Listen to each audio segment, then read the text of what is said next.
Lalitpur Singrauli railway line में प्रभावित लोगों के साथ शिवसेना जिला इकाई सीधी द्वारा गुरुवार से शुरू किया गया आमरण अनशन शनिवार को तीसरे दिन भी जारी रहा। कलेक्ट्रेट के सामने वेदिका भवन परिसर में शिवसेना प्रदेश उपाध्यक्ष विवेक पांडे के नेतृत्व में यह आमरण अनशन शुरू किया गया है, जिसमें बड़ी संख्या में रेलवे लाइन से प्रभावित व पीड़ित किसान, मजदूर, भूमिहीन परिवार शामिल हैं।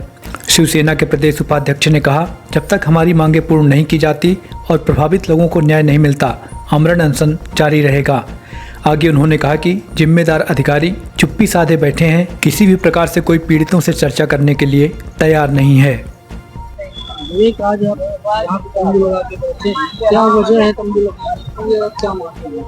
मैं आपको बता दूं कि ये एक गंभीर विषय है और ललितपुर सिंगरौली रेल लाइन सीधी जो चल रहा है प्रोजेक्ट, और ये प्रोजेक्ट जब से आया है तो रेलवे ने कुछ अपने वादे किए थे। रोजगार, विस्थापन, भूमिहीन परिवार जैसे मुद्दे थे जहां इनको मूल सुविधाएं देनी थी, लेकिन इन्होंने किसी भी प्रकार से अपने सारे वादों से मुकर चुके हैं।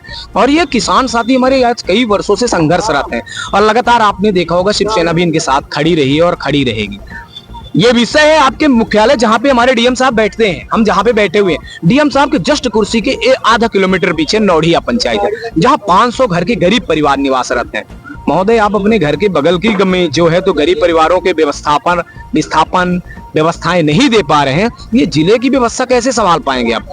रेलवे ने राजस्व से जमीनें ले ली, लेकिन राजस्व ने किसकी जमीनें? इन गरीबों की दे दी, लेकिन ये जाए तो जाए कहां? आपने इनकी जमीनें छीन ली, इनको कुछ नहीं है, ये भूमिहीन परिवार हैं। और राजस्व की जमीन में तो सदियों से हजारों लाखों की आबादी बसी हुई है, तो वो कहां जाएंगे? उनका तो बर्बाद कर दिया आपने, उनको मुआवजा दे दिया और आपने जमीनें दे दी, और जिनकी भूमि थी तो उनको मुआवजा भी कुछ बंदर बाट। अब ये जो गरीब परिवार है, इन्हें 1-1 लाख रुपए दिया गया था। मैं आपको स्पष्ट रूप से बताऊं, 1-1-1.5 लाख रुपए दिया गया, लेकिन आप बता दें कि आपने तो नोटिस भी काट दी कि आपको आवास दिया गया, हम आवास बनाइए।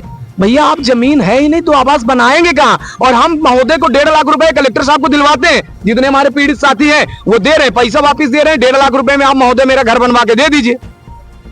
रोजगार का विषय था साहब, आपने तो रोजगार भी आपने डिस्पोज की लिस्ट में डाल दिया, लेकिन विषय ये नहीं, ये शांति नहीं चलेगी। आपने तो ऐसा भी किया कि जहां आप बहरी क्षेत्र के पूरे हमारे किसान साथियों को देखें, उधर तो ऐसा है कि घर की जमीनें तो ले ली, आपने घर का मुआवजा नहीं दिया, पेड़ पौधों का अरे इतने वर्षों से किसी ने पाल पोस के पेड़ पौधे लगाए, घर में अपने रहे, पूरा उनका बचपन भी था, सब ये छीन ले। तो ये सारे विषय हैं, जब तक इन बेचारे गरीब परिवारों की मांगे पूर्ण नहीं की जाती, आज ये दलदल में है। रेलवे ने अपने ट्रैक बिछा दिया है, यानी ट्रैक यानी बोले तो मिट्टी डाल के उन्होंने किरची डाल दी है, और उसके साथ ही अभी ये विस्तार करने का प्रयास कर रहे हैं। राजस्व के अधिकारी लगातार जा रहे हैं, तहसीलदार महोदया जा रही, नोटिस काट रही, आप लोगों को ऐसा है वैसा है, तरह तरह की धमकियां दे रहे। ये धमकियों से काम नहीं चलेगा। आपने व्यवस्थाएं नहीं दी, इनका घर गड्ढों में डूब रहा है, पानी भरा है, आप जाके देखें वहां इनके घरों में पानी भर रहा है, पूरा वो भर दिए, गड्ढा टाइप का हो गया। अब ऐसी स्थिति में जाएगा, पंडाल नहीं लगाएंगे तो लगाएगा? ये पंडाल लगेगी और लगी रहेगी जब तक इनकी व्यवस्थाएं नहीं मिल जाती हैं। तो क्या मांगे हैं?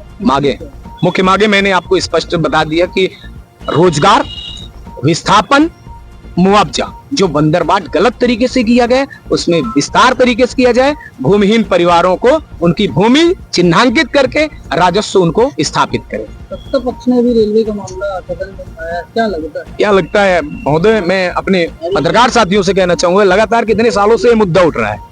अरे संसद में बहस करने से ये क्या समाधान हो?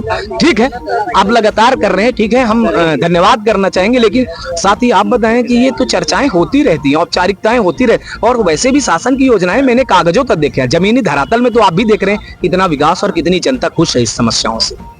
अगर मांगे पूरी नहीं होती तो लगातार आंदोलन जारी रहेगा, और स्थिति में अगर इन्होंने गंभीर नहीं हुआ, मैं प्रॉमिस करता हूं कि किसान साथियों के साथ मैं कलेक्टर साहब के चैम्बर में धरना करूंगा, उनके चैम्बर में, बाहर नहीं, गेट पे, धारा 144 के अंदर। आर ये फाइनल कर लें, अंदर करेंगे, हम अंदर जाने के लिए तैयार हैं इनके साथ। क्या करेंगे? गड्ढे में, दलदल में जिएंगे, मर जाएं, इससे अच्छा तो जेल में है। कम से कम भैया वहां लाइट मिलेगी, व्यवस्थाएं मिलेगी, 2 वक्त का रोटी भी मिल जाएगा।